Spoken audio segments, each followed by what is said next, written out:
எந்த விதமான லென்த்தி இன்ட்ரோடக்ஷனும் இல்லாமல் நேரடியாக மார்ச் 20 2026க்கான டெய்லி கரண்ட் அஃபேர்ஸ் டைஜஸ்ட் விரிவான அலசலுக்குள் நுழையலாம். கண்டிப்பா. யூபிஎஸ்சி, பேங்கிங், ரெகுலேட்டரி அப்புறம் எஸ்எஸ்சி எக்ஸாமினேஷன்ஸ்க்கு தயாராகும் உங்களுக்கு இது ஒரு காம்படிட்டிவ் எட்ஜ் ப்ளூ பிரிண்டா இருக்கும். ஆமா, நாம சோர்ஸ் மெட்டீரியல் உள்ள ஒவ்வொரு பாயிண்ட்டையும் காம்படிட்டிவ் எக்ஸாம் பாயிண்ட் ஆஃப் வியூல அலசுவது தான் நம்மளோட மெயின் மிஷன். எக்ஸாக்ட்லி. அண்ட் எக்ஸாம்ஸ்க்கான அப்டேட்ஸ் அப்புறம் ப்ரிப்பரேஷன்ஸை உடனுக்குடன் பெற டிஸ்கிரிப்ஷன்ல உள்ள டெலிகிராம் சேனல் லிங்கை கிளிக் செய்து ஃபாலோ பண்ணிக்கோங்க. ரைட், இப்போ நாம ஃபர்ஸ்ட் டாபிக் உள்ள போகலாம். எஸ், முதல்ல சோஷியல் ஜஸ்டிஸ் அண்ட் பாலிட்டி தொடர்பான 2 முக்கிய பில்ஸை பார்ப்போம். இது யூபிஎஸ்சி GS2 ஃபோக்கஸ் கீழ் வரும். ஆனா அதுக்கு முன்னாடி ஒரு சின்ன இம்பார்ஷியாலிட்டி வார்னிங் கொடுத்துடலாம். நாம எந்த நிலைப்பாட்டையும் எடுக்கல. சோர்ஸ்ல உள்ள ஃபேக்சுவல் டீடைல்ஸை மட்டுமே எக்ஸாம் பெர்ஸ்பெக்டிவ்ல பார்க்க போகிறோம். கண்டிப்பா. We are just looking at the facts. இப்போ transgender bill 2019 versus 2026 amendment comparison மேட்ரிக்ஸை பார்க்கலாம். இதுல ஐடென்டிஃபிகேஷன் பாராமீட்டரை பாத்தீங்கன்னா 2019 ஆக்ட், அதாவது நால்சா 2014 படி செல்ஃப் ஐடென்டிஃபிகேஷன் அலௌடாக இருந்தது. ஆனா இப்போ 2026 அமெண்ட்மெண்ட் பில்ல மெடிக்கல் போர்டு வெரிஃபிகேஷன் மற்றும் டிஸ்ட்ரிக்ட் மேஜிஸ்ட்ரேட் சர்டிஃபிகேஷன் ரிக்வயர்டாக ஆக்கப்பட்டுள்ளது. இது ஒரு ட்ரஸ்ட் பேஸ் சிஸ்டம்ல இருந்து ஸ்ட்ரிக்ட் வெரிஃபிகேஷன் ப்ராசஸ்க்கு மாறியது போல தெரிகிறது அல்லவா? எக்ஸாம்ல எந்த பாராமீட்டர்ல முக்கிய மாற்றம் நிகழ்ந்துள்ளது என கேட்க வாய்ப்புள்ளதா? கண்டிப்பா கேட்பாங்க. டெஃபினேஷனும் மாறி இருக்கு. 2019ல பிராட் மற்றும் செல்ஃப் டிட்டர்மெண்டா இருந்தது. இப்போ 2026ல பாத்தீங்கன்னா சோஷியோ கல்ச்சுரல் குரூப்ஸ் அல்லது பயாலஜிக்கல் ஆர் கன்ஜெனிட்டல் வேரியேஷன்ஸ்னு நேரோ டவுன் பண்ணிருக்காங்க. Oh, okay. அப்புறம் இதுல ஒரு நியூ கேட்டகரி கூட சேர்த்திருக்காங்க தானே? ஆமா, கோயஷன் அல்லது சர்ஜரி மூலமாக டிரான்ஸ்ஜெண்டர் ஐடென்டிட்டிக்கு ஃபோர்ஸ் செய்யப்படுபவர்களை கவர் செய்ய இந்த நியூ கேட்டகரி 2026 பில்ல சேர்க்கப்பட்டுள்ளது. அப்போ பனிஷ்மெண்ட்டும் கண்டிப்பா ஸ்ட்ரிக்ட்டா இருக்கும். ரொம்ப ஸ்ட்ரிக்ட். வயலன்ஸ் மூலமாக ஐடென்டிட்டியை ஃபோர்ஸ் செய்தால் 10 years to லைஃப் இம்ப்ரிசன்மெண்ட் தண்டனை. வாவ்! அண்ட் மைனர்ஸ் அல்லது பெக்கிங் உட்படுத்தினால் இன்னும் ஹையர் பனிஷ்மெண்ட் வழங்கப்படும். ரைட். அடுத்ததா Maharashtra freedom of religion bill 2026. இது வாய்ஸ் வோட் மூலம் பாஸ் செய்யப்பட்டுள்ளது. அதாவது கோயஷன், ஃப்ராட், இன்டியூஸ்மெண்ட் அல்லது மேரேஜ் மூலமாக நடைபெறும் கன்வர்ஷனை இது டார்கெட் செய்கிறது. இதுல normal penalty 7 years plus 1 lakh rupee fine சொல்லிருக்காங்க. ஆனா வல்னரபிள் குரூப்ஸ், அதாவது மைனர்ஸ், விமென், SC/ST அப்புறம் அன்சவுண்ட் மைண்ட் உள்ளவங்களுக்கு 7 years plus 5 lakh rupees fine. Mass கன்வர்ஷனுக்கும் அதே 7 years plus 5 lakh rupees fine தான். அண்ட் ரிப்பீட் ஆஃபெண்டர்ஸ்க்கு 10 years plus 5 lakh rupees fine. Exactly. Penalty அமௌண்ட்ல இருக்கிற அந்த டிஃபரன்ஸை எக்ஸாம்ஸ்ல நல்ல நோட் பண்ணுவாங்க. கரெக்ட். இப்போ சட்டங்களை உருவாக்கும் லெஜிஸ்லேச்சரை பார்த்தோம். அடுத்ததா ஜுடிஷியரியான சுப்ரீம் கோர்ட் வழங்கிய ஒரு வரலாற்று சிறப்புமிக்க தீர்ப்பை பார்ப்போம். இது UPSC GS2 ஃபண்டமெண்டல் ரைட்ஸ் கீழ் தான் வரும். Hamsa Nandini Nanduri v Union of India case. ஆமா, social security code 2020 in section 64 strike down செய்யப்பட்டுள்ளது. இந்த பழைய சட்டம் 3 monthsக்கு குறைவான வயதுடைய குழந்தைகளை தத்தெடுத்தால் மட்டுமே மெட்டர்னிட்டி பெனிஃபிட்ஸ் என்ற ஒரு ரெஸ்ட்ரிக்ஷனை கொண்டிருந்தது. அது பிராக்டிக்கலா ரொம்ப கஷ்டம் இல்லையா? ஏன்னா 3 monthsக்கு பிறகுதான் குழந்தைங்களை லீகலி அடாப்ட் செய்யவே முடியும். கரெக்ட். தான் SC ரூலிங்ல age limit completely removed. Super. அனைத்து அடாப்டிவ் மற்றும் கமிஷனிங் மதர்ஸ்க்கும் குழந்தையின் வயதை பொருட்படுத்தாமல் exactly 12 weeks of maternity leave உறுதி செய்யப்பட்டுள்ளது. இதுல கோர்ட்டோட அப்சர்வேஷன் ரொம்ப முக்கியம். மதர்ஹுட் என்பது வெறும் சைல்ட் பர்த் மட்டுமல்ல, அது கேர் கிவிங் மற்றும் பாண்டிங்கை அடிப்படையாக கொண்டது என்று கோர்ட் அப்சர்வ் செய்துள்ளது. இந்த ஆர்டிகல் 14 மற்றும் 21 எக்ஸாம்ல எப்படி டைரக்ட் கொஸ்டினா வரும்னு கொஞ்சம் சொல்ல முடியுமா? கண்டிப்பா. பழைய 3 month ரெஸ்ட்ரிக்ஷன் ஆர்டிகல் 14, அதாவது ரைட் டு ஈக்வாலிட்டியும், ஆர்டிகல் 21 ரைட் டு லைஃபையும் மீறுவதாக நீதிமன்றம் சுட்டிக்காட்டியுள்ளது. டைரக்டா எந்த ஆர்டிகல்ஸ் ரிலேட் ஆகுதுன்னு கேட்பாங்க. And court paternity leave reforms தேவை எனவும் வலியுறுத்தியுள்ளது. ஆமா, அது ஒரு முக்கியமான பாயிண்ட். இப்போ சமூக உரிமைகளிலிருந்து கவர்மெண்ட் ஸ்கீம்ஸ் மற்றும் இகானமிக்கான ஃபைனான்சியல் அவுட்லேஸ்க்கு நகர்வோம். ஃபர்ஸ்ட் BHAVS ஸ்கீம், அதாவது பாரத் ஔத்யோகிக் விகாஸ் யோஜனா. இதோட அவுட்லே 33,66,000 crore rupees. இது NIDCC மற்றும் DPI-IT மூலம் இம்ப்ளிமெண்ட் ஆகுது. இதோட ஸ்கேல் பாத்தீங்கன்னா 100 plug and play industrial parks, ஒவ்வொன்றும் 100 முதல் 1000 acres வரைக்கும் இருக்கும். இதுக்கான funding up to 1 crore rupees per acre. இது கோர், வேல்யூ ஆடட், அப்புறம் சோஷியல் இன்ஃப்ராக்கு போகும். எக்ஸ்டர்னல் இன்ஃப்ராக்காக மேக்ஸ் 25% அலோகேட் செய்யப்பட்டுள்ளது. ரைட். அடுத்தது SHP, அதாவது small hydro power development scheme. Outlay 2584.60 crore rupees. இது MNRE மூலமா FY27லேருந்து FY31 வரை நடக்கும். கெபாசிட்டி வந்து 1500 மெகாவாட். அதாவது 1 to 25 மெகாவாட் ப்ராஜெக்ட்ஸ். இதுல NEA மற்றும் border ஸ்டேட்ஸ்க்கு 3.6 crore rupees per megawatt அல்லது 30% of cost கிடைக்கும். மேக்ஸ் 30 crores வரைக்கும். ஆனா அதர் ஸ்டேட்ஸ்க்கு 2.4 crore rupees per மெகாவாட் அல்லது 20% of cost தான். Max 20 crores. டிஃபரன்ஸ் நல்லா தெரியுது. அடுத்து NH927 UP project.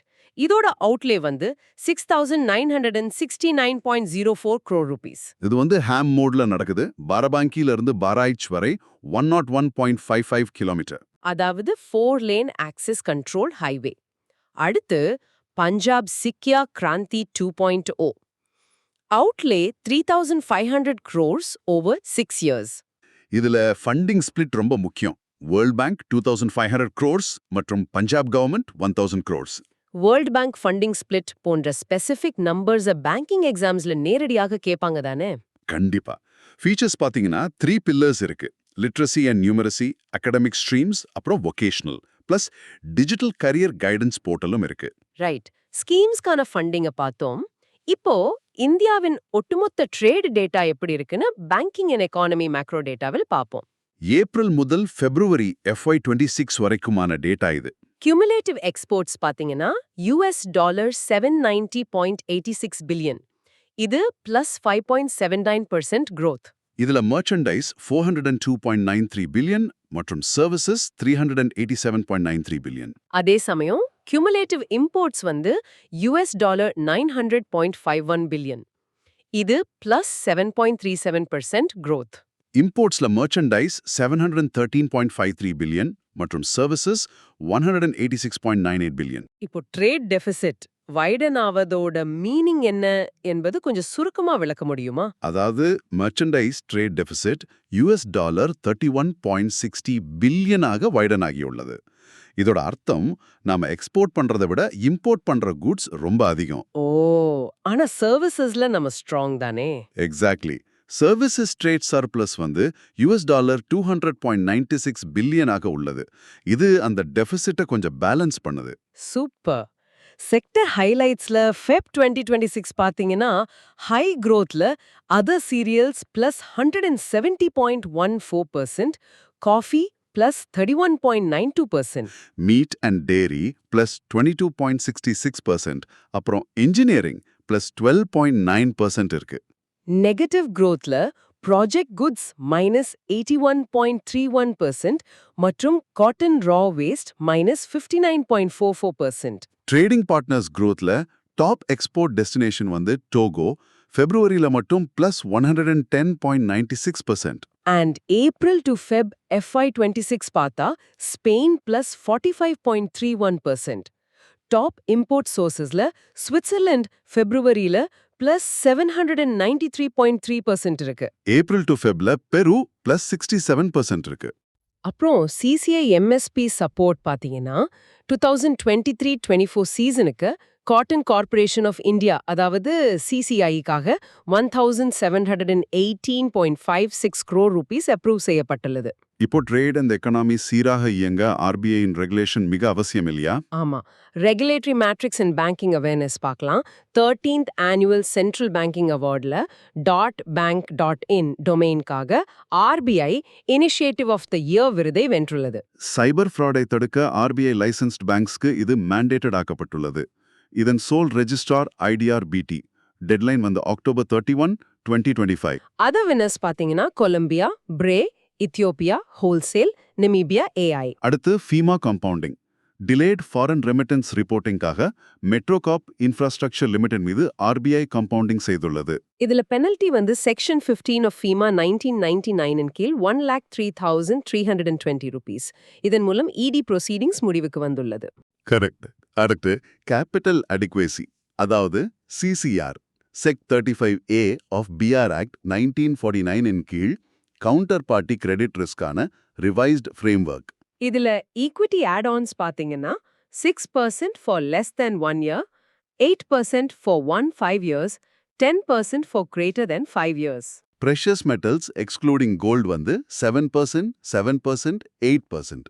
Other commodities வந்து 10%, 12%, 15%. அப்புறம் QCCP, அதாவது கிளியரிங் மெம்பர்ஸாக செயல்படும் பேங்க்ஸ்க்கு 2% ரிஸ்க் வெயிட். ரைட். ஆர்பிஐயை தொடர்ந்து செபி மற்றும் பிற ஃபைனான்ஷியல் நியூஸ் பார்க்கலாம். SEBI demat and MF nomination நார்ம்ஸ்ல டிஃபால்ட் ஆப்டன் வந்திருக்கு. அதாவது explicit opt out required. And max nominees 10 இருந்து 4 குறைக்கப்பட்டுள்ளது. டிஃபால்ட்டாக ஈக்குவல் டிவிஷன் இருக்கும். மேண்டேட்டரி இன்ஃபோவாக நேம் மற்றும் ரிலேஷன்ஷிப் மட்டுமே தேவை. இன்கெபாசிட்டேஷன் போது நாமினி ஆபரேஷன் ரிமூவ்ட். ஆனா POA, அதாவது பவர் ஆஃப் அட்டார்னி கண்டினியூஸ். அடுத்து அக்விசிஷன்ஸ். ஆர்பிஐ அப்ரூவ்ட் நியூஸ் இது.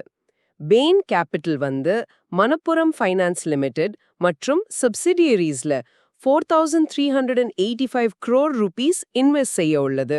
மார்ச் 1, 2026க்குள் 18.41.66% ஸ்டேக்கை அக்வயர் செய்து பெயின் ஜாயிண்ட் ப்ரமோட்டர் ஆகிறது. அப்பாயின்ட்மெண்ட்ஸ்ல HDFC பேங்கோட இன்டரிம் பார்ட் டைம் சேர்மனா கேகி மிஸ்ட்ரிய 3 monthsக்கு ஆர்பிஐ நியமித்துள்ளது. He replaces Atanu Chakraborty, ஏன்னா அவர் எத்திக்கல் கன்சர்ன்ஸ்னால ரிசைன் பண்ணிட்டாரு. நியூ ப்ராடக்ட்ஸ்ல எடல்வைஸ் ஏஎம்சி வந்து first hybrid passive index fund launch பண்ணிருக்காங்க. Nifty large mid cap 250 plus 8 to 13 year GSEC 70.30 ரேஷியோல மின் இன்வெஸ்ட்மெண்ட் ₹100. ஸ்கேப்பியா பே வந்து ரிவார்ட்ஸ் ஏர்ன் செய்ய ரூபேக்கான இன் ஆப் யூபிஐ கொண்டு வந்திருக்காங்க. ஃபெடரல் மற்றும் BOBCRD கூட.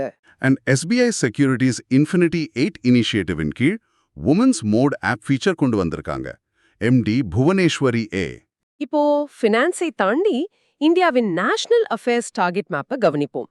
ஹெல்த் இன்சூரன்ஸ் டார்கெட் வந்து FM நிர்மலா சீதாராமன் 2033க்குள் யூனிவர்சல் கவரேஜ் டார்கெட்டை செட் செய்துள்ளார். ஃபோக்கஸ் வந்து 25,000 கிராம் பஞ்சாயத்ஸ். இந்தியாவின் பர் கேபிட்டா பிரீமியம் இப்போ $97 தான் இருக்கு.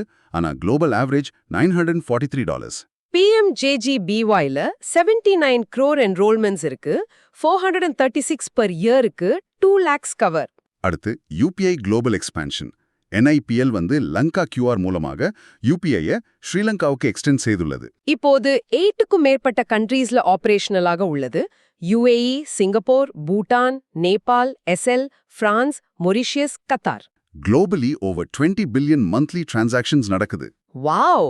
ஏவியேஷன்ல பாத்தீங்கன்னா மோகா அலையன்ஸ் ஏர் மூலமாக ஃபேர் சே ஃபுர்சட், அதாவது one route one fare pilot ஸ்கீமை லான்ச் செய்துள்ளது. 6 ரீஜனல் ரூட்ஸ்ல fixed uniform airfares inaugurated from Riva MP to Raipur CG. டூரிசம்ல ITDC Tribal Homestay Capacity Building Program 2026 executed by Ministry of Tribal Affairs மற்றும் IHM Ashok. First பேட்ச்ல AP, Sikkim மற்றும் குஜராத்ல இருந்து 40 participants கலந்துக்கிட்டாங்க. இப்போ தேசிய அளவிலான வளர்ச்சிகளுக்கு science and tech breakthroughs எப்படி உதவுகின்றனன்னு பார்க்கலாம். IIT Guwahati MZIN breakthrough hydrogen ஃபியூவல்ல ஜஸ்ட் 12 MV ஓவர் பொட்டன்ஷியலுடன் ஹைலி எஃபிஷியன்ட் எலக்ட்ராலிசிஸ் பண்றாங்க. அண்ட் டீசாலினேஷன்ல சோலார் பவர்ட் ஜானஸ் எவாபரேட்டர் வந்து 3.2 kg/mm per hour அளவில் சீ வாட்டரை கன்வெர்ட் செய்கிறது. இது சால்ட் அக்யூமுலேஷன் இல்லாமல் தொடர்ந்து 5 days ரன் ஆகியுள்ளது. அப்புறம் ஒரு நியூ எர்த்வார்ம் ஸ்பீஷீஸ் கண்டுபிடிச்சிருக்காங்க. ஆமா, கேரளாவின் பீச்சி வாசானி WLS, திரிஷூர்ல டிராவிடா வெசானியா என்ற புதிய வகை மண்புழு கண்டுபிடிக்கப்பட்டுள்ளது.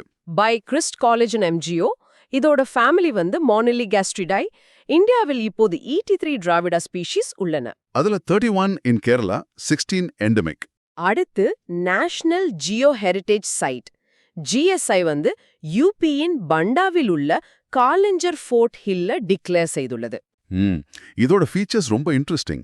இபார்ச்சியன் அன்கன்ஃபர்மிட்டின்னு சொல்லுவாங்க.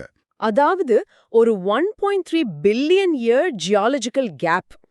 இந்த 1.3 பில்லியன் இயர் கேப்பை ஒரு ஹிஸ்டரி புக்கில் முக்கியமான பல பக்கங்கள் கிழிந்து காணாமல் போனது போல கற்பனை செய்து கொள்ளுங்கள்.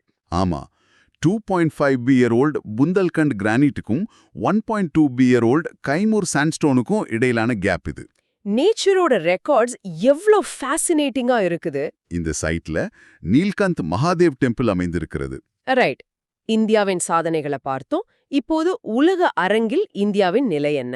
ஹுரூன் குளோபல் ரிச் லிஸ்ட் 2026 டோட்டலா 4020 பில்லியனர்ஸ் இருக்காங்க. டாப் ரேங்க்ஸ் பாத்தீங்கன்னா ஃபர்ஸ்ட் வந்து Elon Musk 792 billion, second Jeff Bezos 700 billion, third Larry Page 2.9 billion, fourth Larry Ellison 2.3 billion, fifth Sergey Brin 1.3 billion, and sixth Mark Zuckerberg 1.8 billion. இந்திய metrics பாத்தீங்கன்னா India globally third ரேங்க்ல இருக்காங்க with 308 billionaires. Mukesh Ambani ஏஷியால #1 இருக்காரு with 109 billion, and Shahrukh Khan லிஸ்டில் 1.3 பில்லியனோட re-enter ஆகியுள்ளார். ஒரு முக்கியமான note, Bill Gates top 10ல இருந்து டிராப் ஆகிவிட்டார். ஓ, இன்ட்ரெஸ்டிங். குளோபல் டிப்ளோமசில விசிஎல்டி கீழ் 1 இயர் நோட்டீஸ் கொடுத்த பிறகு அர்ஜென்டினா ஆஃபிஷியலி WHO-விலிருந்து வித்ட்ரா ஆகியுள்ளது. இந்த டிசிஷனை லெட் பண்ணது பிரசிடென்ட் ஹாவியர் மிலே மற்றும் FM Pablo Quirno. Green corporate milestones ஷிப்பிங்ல 3000 DTWT green methanol dual fuel PSV-க்காக மசகான் டாக்குடன் SCI கான்ட்ராக்ட் சைன் செய்துள்ளது.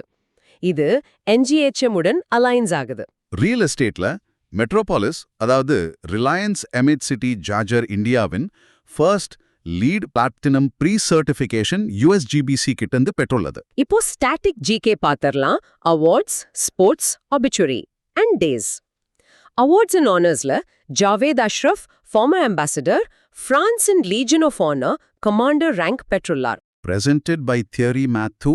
அப்புறம் வில்லியம் டால்ரிம்பிள் தனது த கோல்டன் ரோட் புத்தகத்திற்காக மார்க் லிண்டன் ஹிஸ்டரி பிரைஸ் 2026 வென்றுள்ளார் வித் $10,000. ஸ்போர்ட்ஸ் அண்ட் பிராண்ட் அம்பாசிடர்ஸ்ல பீம் பேமெண்ட்ஸ் ஆப்பின் பிராண்ட் அம்பாசிடரா MS தோனி நியமிக்கப்பட்டுள்ளார். 2026 வேர்ல்ட் கப்காக FIFA அண்ட் யூடியூப் பார்ட்னர் செய்துள்ளன. இதுல 48 teams, 104 matches in US, Canada, Mexico. Fans வந்து முதல் 10 மினிட்ஸ் மேட்சஸை யூடியூப்ல லைவ் ஸ்ட்ரீம் செய்யலாம். ஒபிச்சுவரியில Kushal Das, age 66, passes away. இவர் former AIFF general secretary and farmer ICC CFO. இந்தியாவின் FIFA U17 WC 2017 மற்றும் இந்தியன் உமன்ஸ் லீக் லான்ச் பின்னால் இருந்த கீ ஃபிகர் இவர்தான். இம்பார்ட்டன்ட் டேஸ் பாத்தீங்கன்னா மார்ச் 18 வந்து ordnance factory day and global recycling day. இதோட தீம் வந்து don't think waste, think opportunity. March 20 வந்து வேர்ல்ட் ஸ்பாரோ டே, அப்புறம் world oral health day. Theme வந்து A happy mouth is a happy life. 2022 teeth benchmark சொல்லியிருக்காங்க. And international day of ஹாப்பினஸும் அன்னைக்கு தான். நாம் இதுவரை டிஸ்கஸ் செய்த பாயிண்ட்ஸை நீங்களே ஒருமுறை செல்ஃப் அசஸ்மெண்ட் செய்து பார்க்க இப்போ ஒரு ரேபிட் ரீகால் செஷன். நான் கேள்விகளை கேட்கிறேன், நீங்க ஆன்சர் பண்ணுங்க. ஓகே, ஸ்டார்ட் பண்ணலாம். Question 1. What is the exact penalty amount compounded by RBI on Metrocorp under Section 15 of FEMA? Answer வந்து 1,03,320. Correct. Question 2. What are the capacity and financial caps for non-NE states under the SHP development scheme? Capacity வந்து 1 to 25 MW, gap வந்து 2.4 CR per MW, max 20 CR. Super. Question 3. Which constitutional articles were cited by the SC to strike down Section 60 of the Social Security Code? Articles 14 and 21. Right. Question 4. What is the geological phenomenon observed at Kalinjar Fort Hill representing a 1.3 billion year gap? Eparchin unconformity. Exactly. Question 5. Name the newly discovered earthworm species in Kerala and its family. Dravida vashania. Family வந்து Moniligastidae. Last question. Question 6. Under SCB's new norms, what is the maximum number of nominees allowed for demat accounts? முன்னாடி 10 இருந்தது, இப்போ 4 குறைக்கப்பட்டுள்ளது. So answer 4. Perfect. ஆனா பாத்தீங்கன்னா இவ்ளோ தகவல்களையே memorise செய்வதை விட இதன் பேக்ரவுண்ட் லாஜிக்கை புரிந்து கொண்டால் காம்படிட்டிவ் எக்ஸாம்ஸ் மிகவும் எளிதாக இருக்கும். ரொம்ப உண்மையான விஷயம். அண்ட் இப்போ ஒரு ப்ரொவோகேட்டிவ் தாட்க்கு வருவோம். எஸ்சி மட்டர்னிட்டி லீவ் ஜட்ஜ்மெண்ட்ல பேட்டர்னிட்டி லீவ் ரிஃபார்ம்ஸும் தீவை என்று கோர்ட் சொன்னதல்லவா? ஆமா சொல்லியிருந்தாங்க. ஒரு வளர்ந்த சமூகத்தில் கேர் கிவிங் என்பது இரு பாலினருக்கும் பொதுவானதாக மாறினால் ஒர்க் பிளேஸ் டைனாமிக்ஸ் எப்படி மாறும் என்று யோசித்து பாருங்கள். ரொம்ப ஆழமான சிந்தனை இது. கண்டிப்பா. உங்கள் எக்ஸாம் ப்ரிப்பரேஷன்ஸை இன்னும் சிறப்பாக்க மறக்காம டிஸ்கிரிப்ஷன்ல உள்ள டெலிகிராம் சேனலை ஃபாலோ செய்யுங்கள். மீண்டும் அடுத்த டீப் டைவில் சந்திப்போம்.